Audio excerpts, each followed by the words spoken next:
Welcome to the Mission Manhood podcast, where mature masculinity is celebrated and encouraged.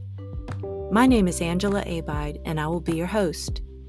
Every week or so, I sit down with a man who is in the men's movement, helping men grow and thrive in their masculinity, someone who is exhibiting characteristics of mature masculinity, or someone who has a perspective that might be beneficial for those who are seeking to grow and develop in that area. As a woman, I have a unique perspective as a mother and a therapist, and I hope to contribute to the conversation in those ways. Thank you so much for joining, and I hope you enjoy the episode. Hey, I'm glad you're here. My guest today is Joseph of Humble You Media. And I've followed him a while on Instagram, and he's been a great source of encouragement to me. He's a real deep thinker and really cultivates that deeper level of consciousness, the difference kind of between head knowledge and heart knowledge. We talk about his journey and how he got to where he is now, and enlightenment and transformation and all that good stuff. And I think in our world right now, it's just so important. I mean, everybody's really out of sorts and anxious and depressed, and just reclaiming some of the things like going out and observing nature and cultivating that sense of peace in your own heart, I think is just going to be a lifeline for us. And the more we cultivate that love for ourselves and that great nurture and care for ourselves, the more that that's going to flow out from us to our family, our relationships, and the community, and ultimately the world.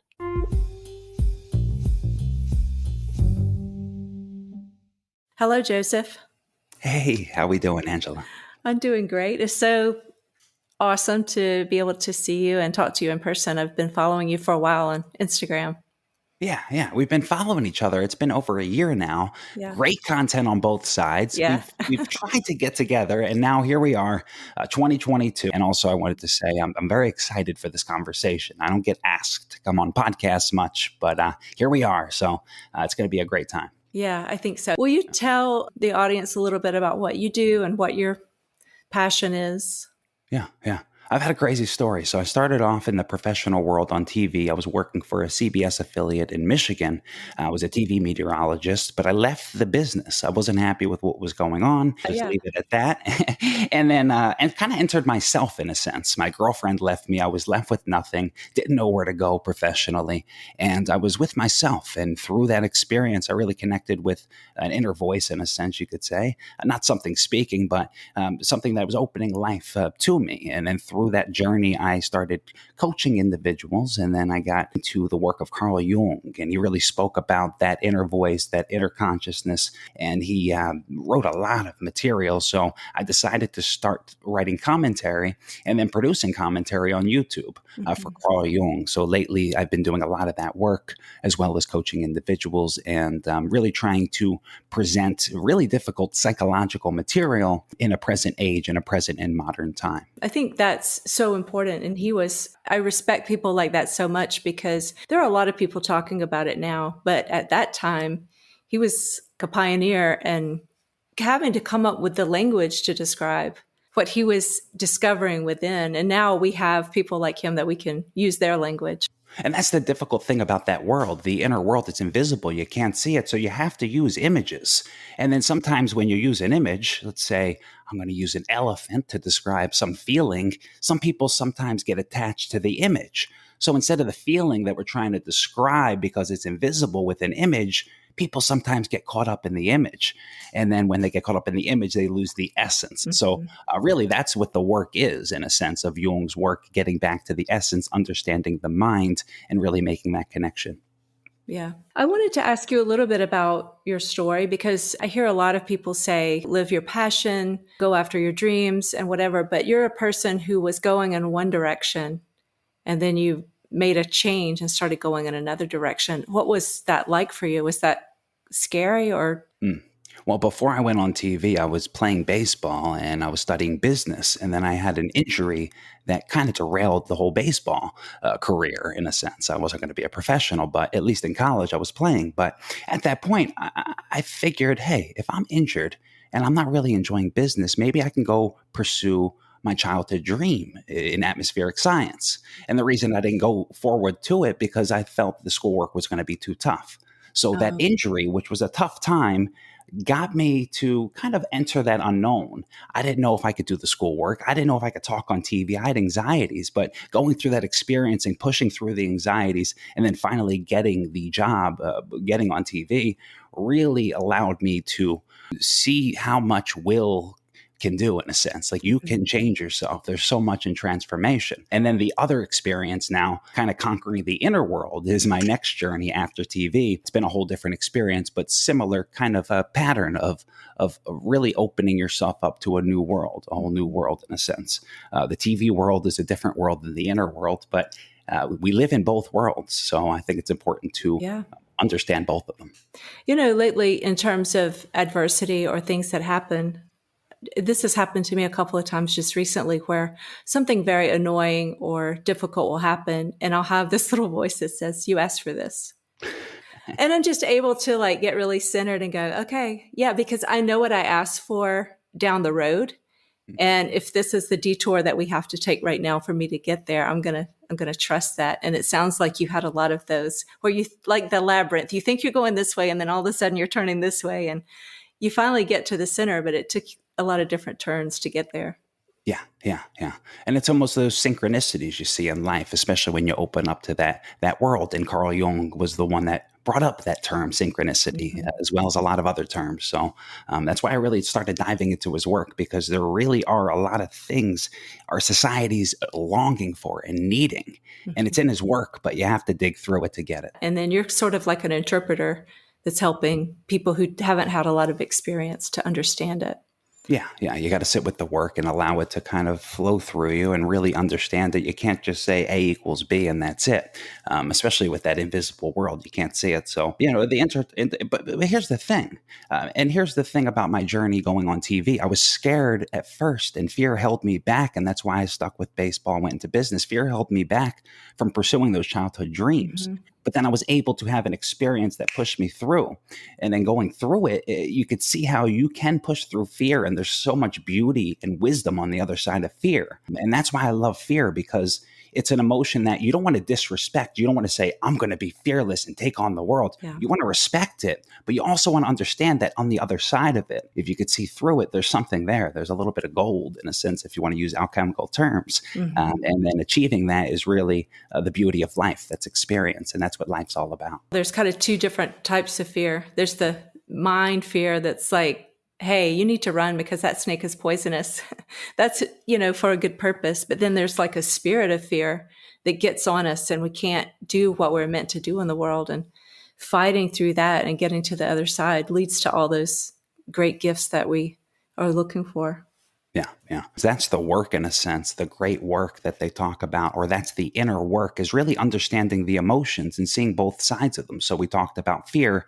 Another emotion is anger. And, you could let that anger possess you and take you over, or you could sit with it and see what's behind it, what's pushing it through. And when you sit with it and get to the under roots of the angers, you could really learn a lot about yourself. And it's that self knowledge that really helps someone become conscious and more connected with life. Mhm. The other day, I did a video just explaining in a moment of crisis, I was dealing with three different parts. And one was my do good, want everybody to get along part. And then I had that angry teenager part, and then my little child part. And I've learned about myself that that angry part is trying to take care of that little child part. When I first started doing the work, I would kind of get centered and it would just be rage. She was so angry that I wasn't doing my job to take care of myself, to take care of my little parts. And so when I took that mantle on for myself and started taking care of myself, that part has calmed way down. Wow. It's really beautiful how there's other parts in you. And early when I was introducing myself, I said there was a voice, and someone hearing it right away might be, oh, this is one of those weird spiritual guys. But when I say it's a voice, it's not some how do I describe it? It's not some other voice coming in or some other being coming in and flying in, and it's this whole Yeah. experience. It's more or less this intuitional voice and this sense of knowing, this inner knowing, and that's really what you were talking about. That Mhm. that voice that kind of pushed you in a Yeah. sense. So it's nothing woo woo ish. And here's the funny thing: people will give respect to a memory that'll hold them back in fear. Let's say they have a trauma that'll never let them go Mhm. forward because it's attached to something, maybe an anxiety. That's like a voice or a being that's holding them back. They'll give that respect and they'll say, yes, I have traumas and it's Mhm. there, but they won't go the next step and say that there are a lot of different parts of us in Mhm. the unconscious, that if you turn your consciousness around towards it, you could really allow yourself to bloom as a human being. Yeah. We talk to ourselves. Just getting somebody to see what they're actually already doing and tying that together. You Hmm. had a quote on your Instagram. It was a little video you made. Through life, I've been searching for life. And it wasn't until I entered myself when life truly opened. Hmm. And I wondered, how did you know to do that? That's you just gave me goosebumps because I ask myself that a lot. That's the woo woo niche of it. Yeah. I'm not a spiritual religious type. Again, I grew up in the East Coast. I'm from New Jersey, and I can't put a finger on it. It was almost like kind of like intuition when you have those moments where it's like, I don't know, I just did it, and it was right. It was kind of like that. I just went into it, and when I look back, though, and that's what the weird thing is, when I look back, it seems like I was pushed in this Mhm. way. But I'm here to speak on it because I was a typical Western ego growing up in America, and I've had quite an experience, and I'm still Mhm. having an experience through the journey. So, yeah, that's a really great question. I'm glad you asked that. You have mentioned something like this a couple of times, and there was something on your Instagram about Jung talking about the four functions of consciousness. And I thought this would be kind of a cool way to show people that they're already leaning in this direction. And he talked about sensation. That's just kind of like the feeling you get, and then the thinking, what it is, what that sensation is, and then your feeling, you're going to accept or reject it, and then that intuition. That's what you're talking about. Like, how? Mm. It's kind of a mystery. How did you know?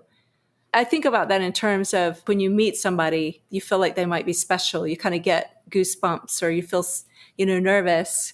And then you start to think about, oh, I'm attracted to them. That's the thinking. And then is it okay for me to be attracted to them? Are they married? Are they available? What does society say about that person and me being attracted to them? Mhm.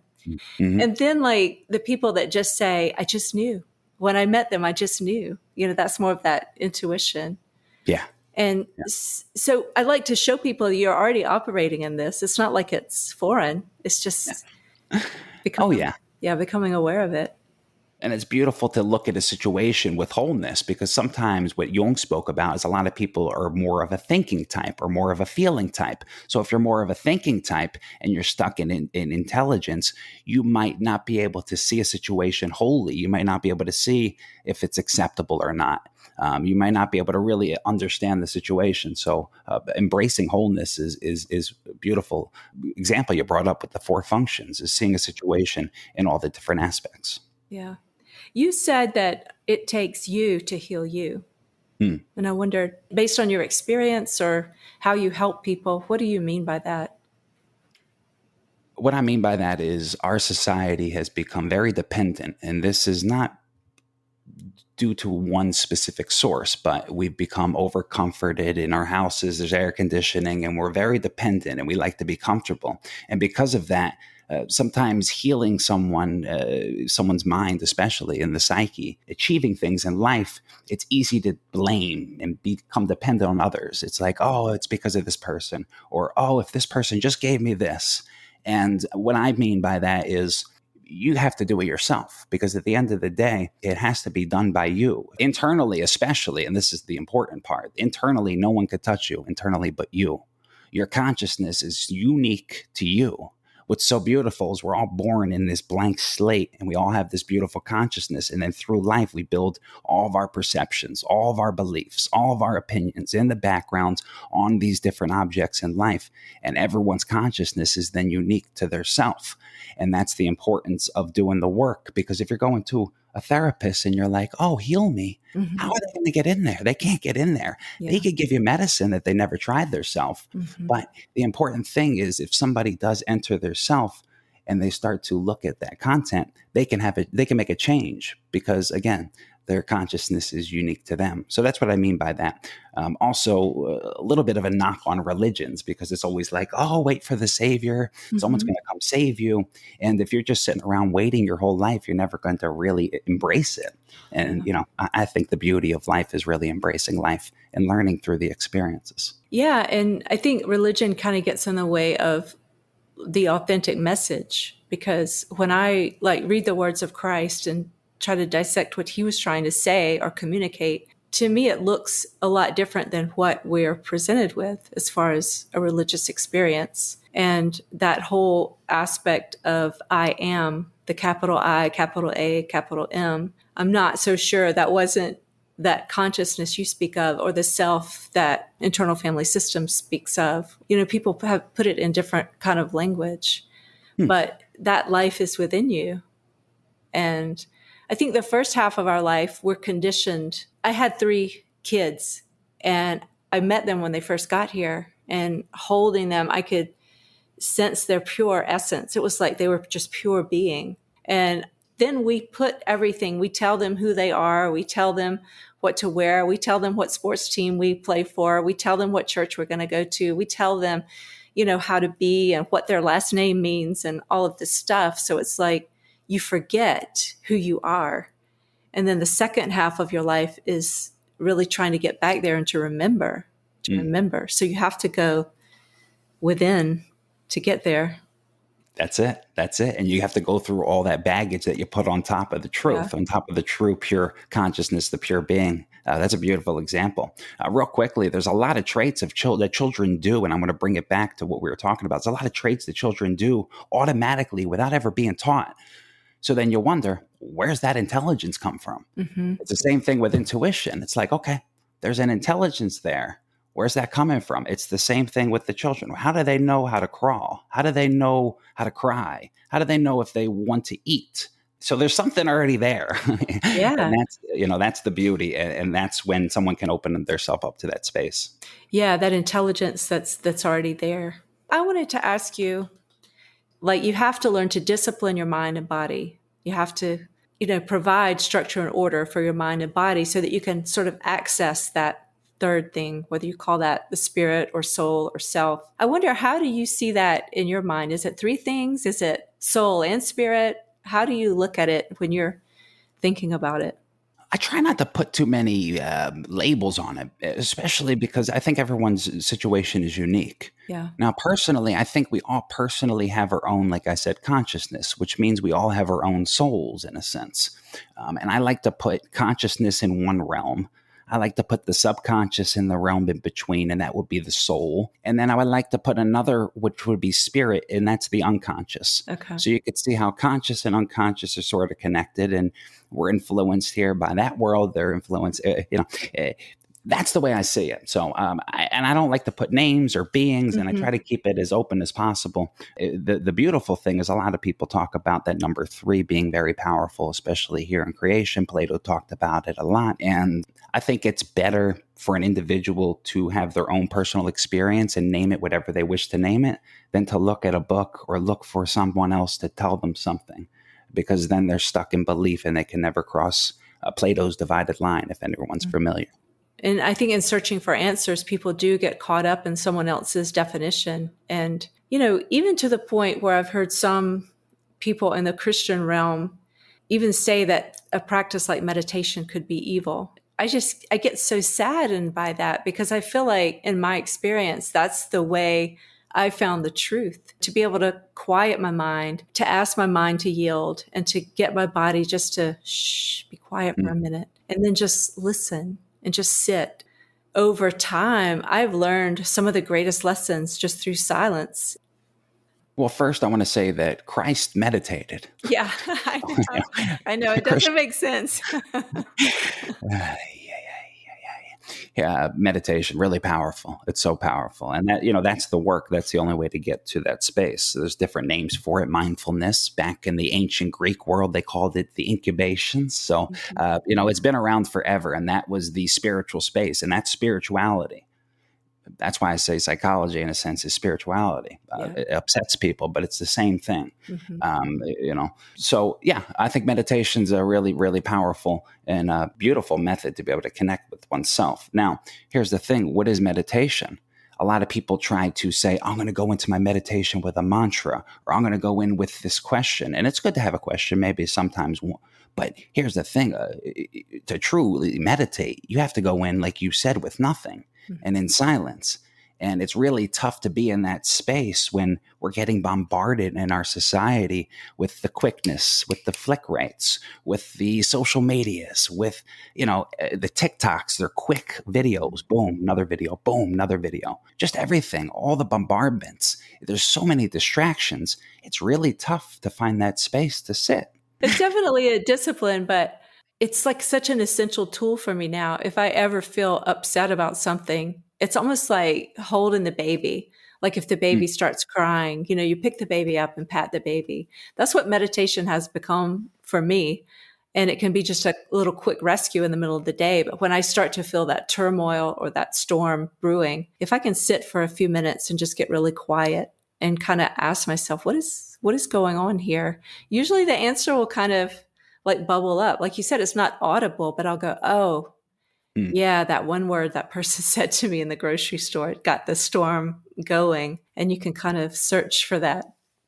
And then through your meditations, I'm wondering, because a lot of people would think, is there a right or a wrong way to do it? And for me, it's more or less something that's trained. That's like a discipline, like going out and throwing a baseball. You do it over and over, you get better at it. And Hmm. not better where you could become the master meditator, but better in the sense of quieting the mind. It's actually a discipline. I'm wondering for you, was your first meditation a lot different than your last? And for me, what I had to do at first, because I had so much anxiety, so much ADHDness, so much movement, I had to work on my breath and do some breath work before I could even start meditating. Hmm. What was your experience, if you don't mind me throwing a question at you? No, I don't mind. I think at first I could do 3 minutes, and it took me a lot of effort just to sit still for that amount of time. And now I do a lot more than that every day. And it's like I said, it's become essential for me.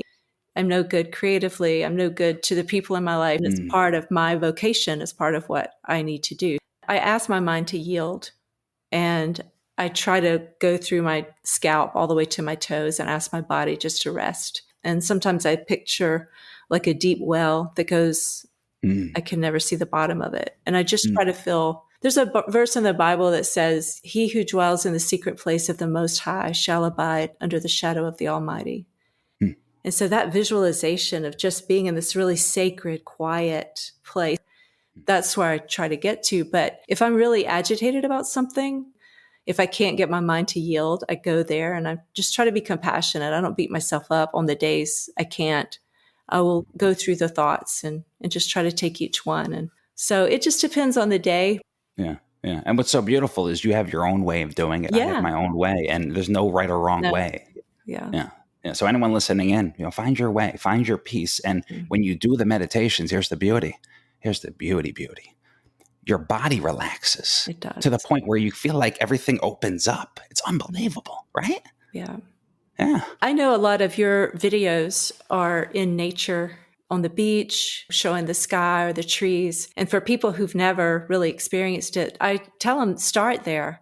Look at the grass, see if you can find some ants crawling around, and start to wonder and get curious and really start to observe. And you realize that life is so much bigger and life is so much smaller. And you start to just wonder about every cell in your body. That's where it starts, just the wonder, I think.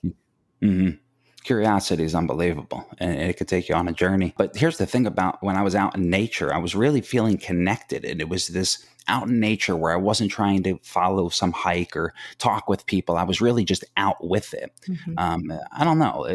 Really, you should get out there if you haven't been out there and just see what happens. It's unbelievable if you can get to that space, because your body feels a peace that it's never felt. And I really feel like we've been bombarded in our society modernly with a lot of like we talked about earlier, the distractions. Mhm. And I think it's what's needed. It's what's needed for the mental health crisis. A couple of times I ran across you're talking about allowing yourself to be. You said that we're taught to become, go, go, go, become, but nobody's ever really trained us in learning how to be. And you said at another place, just allow your mind to be. And I wonder if you can just say what you mean by that. It's that state of being, kind of like you were just talking about out in nature, what the meditations get you to, that space of being. And it's not like you have to do it every day, but just a little bit allows things to relax. Maybe something will come through that you weren't able to see because your consciousness is flooded with your thoughts, with your fears, what's coming that tomorrow, what's for dinner, who knows what. When you get to that space, then you have other things that are allowed to come through. Becoming is really, really beautiful because that's where we are here in creation on earth. We're becoming something. So you Mhm. definitely want to strive to become, but sometimes if you're becoming and becoming and becoming, you never have that sense of being and you don't know what you're becoming. You might become a house of cards and then you tumble down. Meanwhile, the tortoise is going to win the race. So being is really, really important. Everything to me makes sense in terms of masculine, feminine, the great mother, the great father. And even looking at the nature of God, whatever you perceive that to be, as a feminine and a masculine nature. And like that feminine nature is what I was talking about earlier. That mother receives you and you have a dignity just because you are.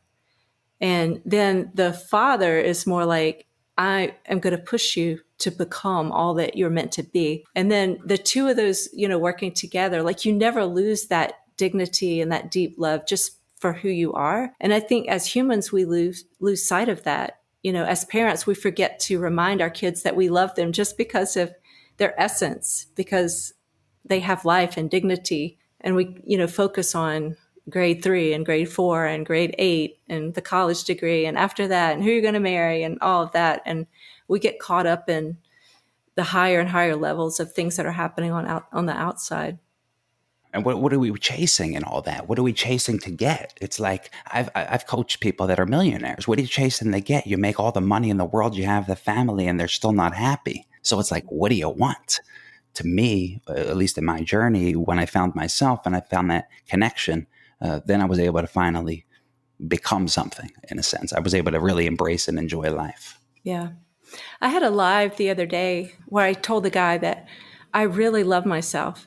It took me half a century, I probably to get to that point where I love myself. And I don't know, I feel like a lot of people don't. We have these inner critics and we judge ourselves. And we, especially in the internet age, we have so many, we judge ourselves by someone else's best life. And I think it just keeps us in this like toxic inner state. Yep. And then when we don't love ourselves, then we don't love when other people are happy. And then we project our hate onto them. It's really important to love yourself. And a lot of people, they talk about climate change, they talk about this change and that change in this world. But if everybody loved their self, Mm-hmm. if everyone took care of their, I call it their baggage, their garbage that they toss out and project on people because they couldn't handle their self, they didn't have any self-respect to go in there and do the work, that would heal everything. At least to me, I think the most important thing right now is for humanity to get back to that state of self, to consciousness, and really start to do the work. And I thought COVID would really get people going, but I don't know. It seems like people are a little bit more on edge. I think, yeah, a lot of people just became more angry or more desperate. And that hierarchy of needs, when you're hungry or poor, you can't really think about growing a garden. You're thinking about getting your next meal. And I think spiritually, people are in that state.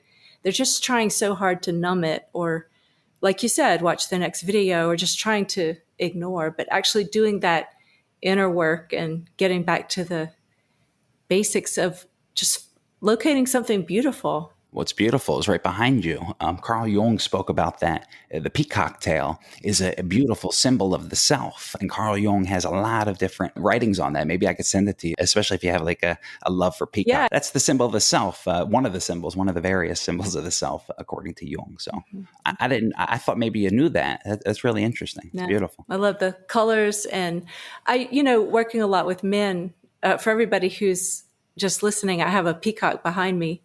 I think men have abandoned something. Like if you look at the old guys like Cary Grant, they had such elegance. And throughout history, really, there was an element of being proud. I think we see that so much in nature. The male of the species is the one who's, so beautiful and pompous. And to reclaim that dignity for yourself, I think that's a part of what we're talking about, the beauty, joy, and the simple pleasures. And Mm. that's why I love the peacock. He's proud. Yeah, yeah, yeah. Nowadays, it's this pride where it's people want to be above others and Yeah. kind of push everyone else down. Not a good pride. It's good to be proud of yourself, but not prideful. Be proud of the work you've done. Be proud of who you've become, but don't do it at someone else's expense. Because what's so good about that? I mean, because you trampled somebody. Yeah. Earlier, I said something about that capital I, capital A, capital M. That's your essence. And when I have learned to live there, that's when I can really love myself and feel that love pours out of me to other people. But to your point, where we are right now is everybody says, I am small I, small a, small m. And it's about some characteristic like my skin color or my gender. And we start to be fragmented like broken glass. There's so many. But here we're all one at that point of I am. Like I am so connected to you. And we can have fellowship at that place and then go on to have our preferences or the differences. Yeah. We all come from that intelligence. Like all the children, like you hold a newborn, they all feel the same. Like you said, there's that pureness to them. And then we grow up and we all have our uniqueness that happens. But at the end of the day, we're all that same essence, that same beauty, that same consciousness. And I think we lost scope of consciousness in recent times. And the beauty is we'll get back to it. That brings up this quote that I thought was so thought provoking. Everybody's so worried about who they are outside in the outer realm. You said, to be that which you are is the bath of rebirth. That's really deep. And it kind of brings to mind like baptism. Yeah. Yeah. And I think that's what the Christians talked about with their idea of rebirth. And I think that's what a lot of people talk about when they become new or they're reborn or they've awoken, that awakening. That's that rebirth. Awakening and enlightenment, they're two different terms. Awakening is when you first wake up, and then enlightenment's a different one where you start to see the truth behind the deceptions. That's crossing the divided line. But yeah, really important stuff.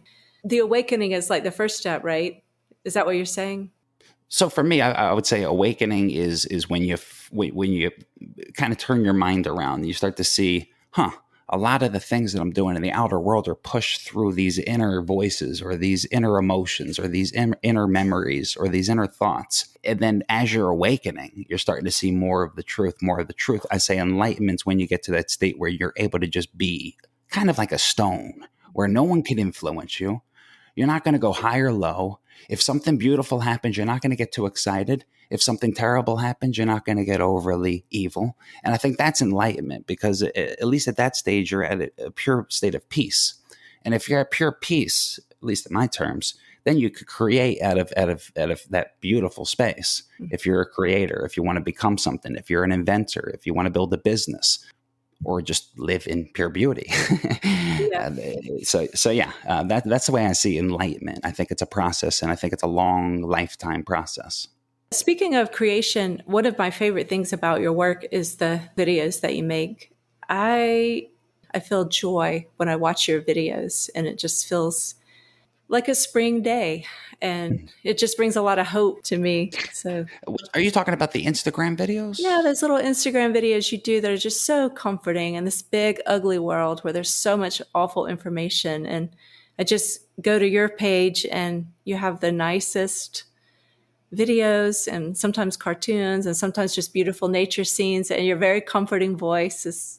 Yeah, I'm trying to figure out a way to get this information out without boring people. When I first made my YouTube video, the first series, it was a lecture, and it's a lecture on a book. Mm-hmm. I have it behind me, the red book. And what I did was I did visuals, there's animations, I did music too. and I did a voiceover. A lot of people liked it, but then a lot of people didn't like it. It's like, just give us the information. We don't need all the theatrics. So I'm trying to find this way of presenting this information, because that was my past. I was on TV, Mhm. so I could do it. Present this information in a way that people can understand it, and not be entertained, but at least it not be too dry and authoritative, because it doesn't have to be that way. To me, I think what you're doing is perfect because what I see on your Instagram, it makes me really curious about what you're doing over on YouTube. So you have like Carl Jung, sort of like as Confucius or some wise person. And it's just enough to make you curious. You don't really give a lot of information, but that encouragement is something that's so needed. And I Mhm. think that's the little spark that gets people to want to go deeper into the path. Yeah. Like, what does And he that's what the mean by Red Book's that? all about. Yeah. Carl Jung went into himself and did an entire work on that experiment with his unconscious. So if anyone's interested in Carl Jung or psychology or the unconscious mind, it's a really powerful book because it's his own personal journey. Yeah. So, what perspective is it written from? Is he recording what he sees? Is it in the form of a story? How does he present that? So he would do these active imaginations, sort of like you were doing with the imagining the well. You're Yeah. imagining the well. But imagine the well, and then figures come out and they start speaking to you. And you kind of speak back, not out loud, but in your head, and you have these interactions. So he was having those kind of interactions in himself. So he figured, I'm connecting with that inner psyche, that soul. I'm connecting with the spirit. I'm connecting in the unconscious, and I'm seeing some other things that are going on in the background that I normally wouldn't see. And he was bringing it forth. So he would talk about the scenes, he would write out the scenes, he would give you what happened, and then he would do his own psychological, you can call it a dream interpretation, or his Mhm. own psychological evaluation on his own self. So it would be like somebody going up to Carl Jung and saying, I had these dreams, I need help to interpret them, what could be happening in my mind. He was doing it again with himself. So it was one of the first people, I would say, in this age of Aquarius that's coming forth, that are handling themselves and going in and doing the work. And he presented a whole book on it, which is really beautiful. So yeah, it was like a two-step process. You see his dreams, and then you see the man interpret his own dream. And so then what do you do? Do you just take a piece of it and kind of explain it to people so they can understand it? Yeah, yeah. So I would do like a commentary. So if you've ever heard, anyone doing a commentary on Plato's work or doing a commentary on the Bible, it'd be like a commentary now on Jung's work. I was surprised to see that not many people were doing commentaries on the work. Mhm. Nobody, especially on the Red Book. And you could see a lot of people are getting into it. The video I produced, my first video, my first lecture, had over 50,000 views. Wow. And you know how hard it is to get Yes. attention nowadays. Yes. So you can see people are longing for it. And there's a lot of people just getting into this idea of the self and this work. So Mhm. I'm glad that we got to speak on it today. Yeah, I feel like it's something I'm curious about. I feel intimidated. So I like the idea of having a guide, having somebody to help me understand it. Hmm. Oh, yeah. Just like your clients. Yeah, It's definitely. tough to go in that world. The unknown is scary. It is scary. One of your videos was it was like you were saying that you were in a park and you were looking at all the beautiful free children playing. A parent lost it and Mhm. just sort of berated the child, and your thought was, should I go and tell that person? Should I go and tell them how they're affecting their child and how much it's going to take for them to get over that? That was just the reflection on the video. Yeah. But you had a line in there that said they've destroyed their respect for self.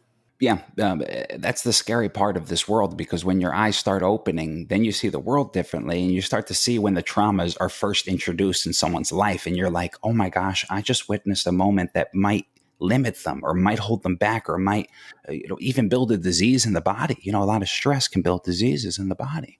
So to me, that day I probably saw someone Yeah, yeah, lash out on their child, and it just breaks my heart to see it. And then I always ask myself, like, should I go over?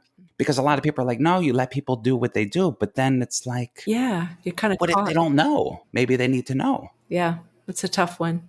And that goes back to that intuition. I mean, sometimes it might feel right to do it. Sometimes it might not go. Probably depends on the person. Yeah, Some people can't take it. They'll no, attack you. no. But You're a mother. What about you? I'm not a, I'm not even, I'm like I have no children. I have no wife. I'm kind of I would say, a monk in a sense. Yeah. But for you, if someone like me sees that, and let's say you're doing that, would you want someone to come over as a mother and tell you how to not parent your child, but offer a little advice, or would you say no? I don't know. I mean, that's a tough one because Yeah. obviously in that state, you're escalated for whatever reason. So it's kind of dangerous for someone to enter that because you might just catch it next. But I have had a fantasy of just having like a business card, and if you see something like that, just be able to say, hey, I get it. It's really tough. I just wanted you to know if you ever want to talk, free session, if they want to reach out, if you see somebody struggling. I've never done it, but I did think I might do that sometime. That's good. That's good. Yeah. That's really good. So it's no judgment. It's like, hey, I know it's hard and I kind of work in this area. If you want some information, I can give it to you. Yeah, that's really good. So Yeah, and that's big. No judgment. you had another video where you asked, what is the meaning of life? And your definition of that kind of says something about you. And I wonder, do you have it defined, or is it just sort of a work in progress? That's what happened when I was on TV. I got to this point where I'm looking around and I'm like, I made the American dream. I don't have to worry about money. I'm in a great position, but I'm not happy. So I knew that the meaning wasn't there. I wasn't fulfilled. And then I went on this search of meaning. And would I say I found the meaning? Mm-hmm. I don't know. Maybe I'm going towards it, but at least I feel like there is meaning now in life. There is meaning in life where I found it so empty before. And like you said earlier, when you get to that space, you want to provide to others. It's this true service without strings attached. There's a lot of people that offer help, but there's always like this little string, and you could feel it, and you feel them kind of, oh, remember I gave you that, Yeah. or remember I did this for you. To give without strings attached is really difficult, and that's that Mhm. space that I've been noticing, and I feel like that provides meaning to life, and I find the meaning in such small moments now, Mhm. whereas before something tragic or beautiful had to happen for me to say, "Wow, life's worth it." So yeah. I think that's really beautiful. You said, will you, the ego, follow nature or deny reality and create an illusion against self? Can you break that down for people that might sound like a little riddle? It is a bit of a riddle. First of all, a lot of people say, "Oh, the ego's bad. Kill the ego." But you can't kill the ego, Yeah. because if you kill the ego, there's nothing left. Mhm. There is something, people say, "Oh, you got to just kill the ego, look towards the self." There has to be something looking towards the self. Then, if you don't like the term ego, put your own name on it, but I'm going to call it ego. Mhm. Ego's consciousness. That's you. That's your subjective consciousness. Now, if you deny yourself, then you're going to create a life of illusion, in the sense where it's like, if a good moment happens, it's a good moment because you defined it to be a good moment. Mhm. It's good, a good moment. Let me think. My sports team wins. Okay. So now, oh, because my sports team won, yeah, I'm all excited. My sports team loses. Oh, I'm down for the night. I'm all upset. That's an illusion. It's not real. You're making up. That's the one way you can go into that life. If Mhm. you want to go into that life, you could do it. Have fun. The other life is, again, is that true life with the self, and it's this inner dive that we've been talking about. And I think in that life, at least in my opinion, there aren't those illusions. You're really living the true emotions. You're really seeing the true anger in you, the true love in you, the true peace in you. And when you get to that truth, then you're living in reality instead of illusion. And it's all the ego, that's the transformer. It goes either way. It's the one that's changing. It's the one that is obese and becomes something beautiful. It's the one that gave up on life. It's the ego. Mhm. So Yeah. it's our pick and choose, and it's all up to you in a sense. When you were saying that, it reminded me of when I was a little kid and I would be so excited about Christmas. I mean, for weeks, I'd be so excited about Christmas. And then that morning, there'd be a flurry of paper and it'd be totally over. And I would feel so empty. And that's almost like what you were describing. Like we hitch our wagon to this thing or this event or this degree, and we think that is going to make us happy finally. And then it Hmm. happens and we're still empty. We're still searching. Well, that's the big why go one way or the other, because the world of illusion, you got to keep making up illusions to keep yourself happy. You got to keep either taking the drugs or taking whatever it is to. But the other way, when you get to that self and that true space, then you don't need much. You're not always in need. You already got what you needed. So then there's a lot more peace. There's still Yeah. suffering. There's still difficulties in life. It's not like this floating on a balloon and everything's beautiful. There's a lot of suffering. I go through suffering. Everyone goes through suffering. But you're not suffering with it. You're understanding it. You're learning through it. And you're not letting it stress up and tense up in you to allow those shadows to build that one day may scare you. And I just had a little moment when you were talking there. That's why in the middle of the day, if I'm upset, I need to go down and like reconnect with source, because that out there, what happened or what I achieved or what somebody said is not the source of my peace. But if I can reconnect with that and remind myself, you're okay. It's fine. Because like you said, life is hard. There is suffering. Just because you're doing this inner work doesn't mean you're going to be free from suffering. It just means you handle it in a different way. You don't suffer with it. You really don't suffer with it. You understand it. And there's still moments where you may have a breakdown, Yeah. but right after you're like, okay, I'm fine. Everything's fine. On my journey, a lot of those moments, though, lately, I haven't really noticed them. I'm only 30, so I'm just going through this. I think as like we talked about, as you become more disciplined, like in meditation, you become more disciplined as a human being, and you become a little bit more stone. And I think we talked about earlier, like the enlightenment, that's that enlightenment. It's really to not live in illusion is the work. To not live in illusion. I like it. Yeah. Well, I appreciate you coming and sharing your wisdom with us, and I really look forward to checking out and going a little deeper with Jung's work. I think you'll really like it. And I'm going to be honest with you. We talked about it in the pre-podcast. I was a weatherman, so I had to take the atmospheric terms and bring them to life in a sense, so people can understand them. It's the same thing with Jung. It's difficult terms, but if you watch it, it's so basic. It's almost like a cartoon in a sense. Mm-hmm. You'll enjoy it. So if anyone out there is interested, also you can go on Humble You Media on YouTube, and you'll find all that information. Which I have a few videos out on consciousness and Jung. So. And then you can also check out Humble You Media on Instagram as well. Okay. Humble You Media on Instagram, and your YouTube was Humble You Media. Okay. I'm going to read something to close us out, and it's the text from a little video that you made. It says, "So we live in two worlds, and over there we live by the objects, by the materials, by the plastics, by the Netflix, by the metaverse, by all the entertainments, taking our attention away from what is, from the truth, that other world. And when you get into this world, the world of silence, the world of peace, the world of knowing thyself, you'll be able to be entertained by life, by nature, by what is. And you'll look up at the sun and say, 'Beautiful sun, thank you so much. I appreciate the light you've given me today.'" I was on a jet ski out in the middle of the ocean when I did that video, and I just recorded. And that was me in that moment, just recording. What's really beautiful in that moment when I say that you'll be entertained by life, if anyone watches that video, you'll see a bird fly right over when I say it. And it's just nature kind of reflecting it back like, hey, I got you. And I've had some really interesting moments. Again, I'm not spiritual. I'm not religious. I've had very interesting moments where it just shocked me and it gave me goosebumps.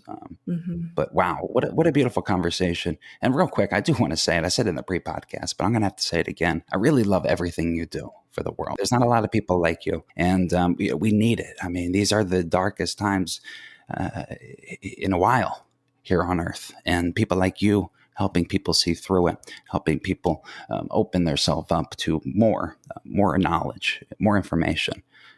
It's really neat. So I really thank you so much for everything you do. Thank you, Joseph. I really appreciate it. And you give me, fuel to go on sometimes. Like you said, it's hard, it's dark, and it's difficult, but we got to be in this together. We got to find the others. So thanks for being here. I appreciate it. Thank you so much.